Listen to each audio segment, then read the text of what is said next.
a lovely honour for you to captain Kent for the first time against the West Indies side and come out of the 3 days very creditably, I thought.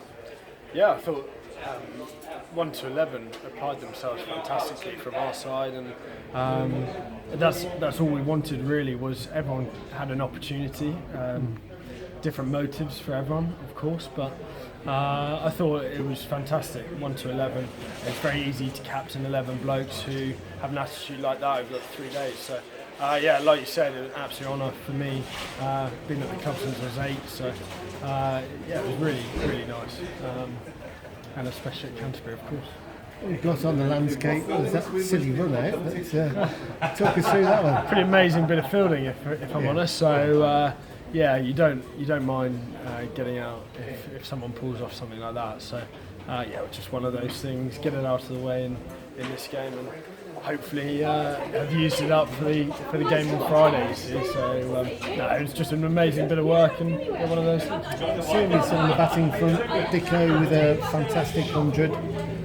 Zach Crawley on debut with a great 62 too. Yeah, I think Dicko is just going from strength to strength, to be honest. Obviously that 300 he got at Beckenham was record breaking and yeah, just phenomenal effort, and he's just continued that form. Obviously the second team stuff, and he's been churning out the runs in the different formats as well, but against a decent attack, come and apply himself.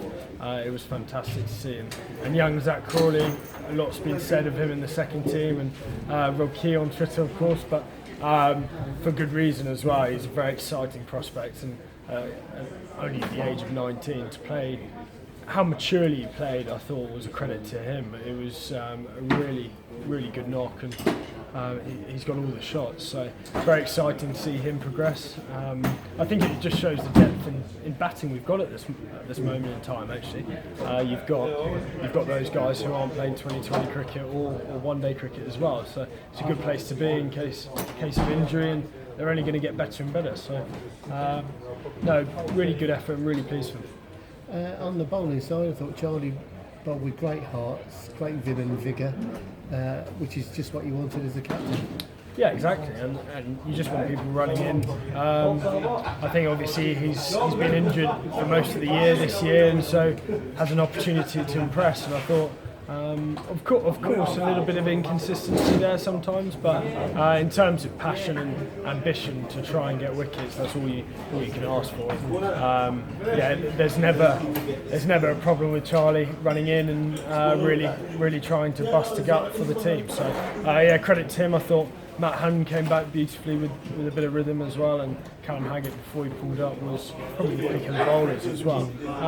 It's always a combination of trying to give quite a few people some overs, and I think the way I looked at it for this week, I made it pretty clear to the guys that if you have one bad over, you're not just going to get whipped off. You're going to have a long go at long spells, or however long you want really to bowl. So just try to give them as much opportunity to go out there and enjoy themselves without that added pressure of being whipped off. So no, I thought it was a bowling unit. It was fantastic, and great to see Adam Riley as well back to bowling somewhere near his best as well. So yeah, really, I can't really fault the 3 days from our side. It was fantastic.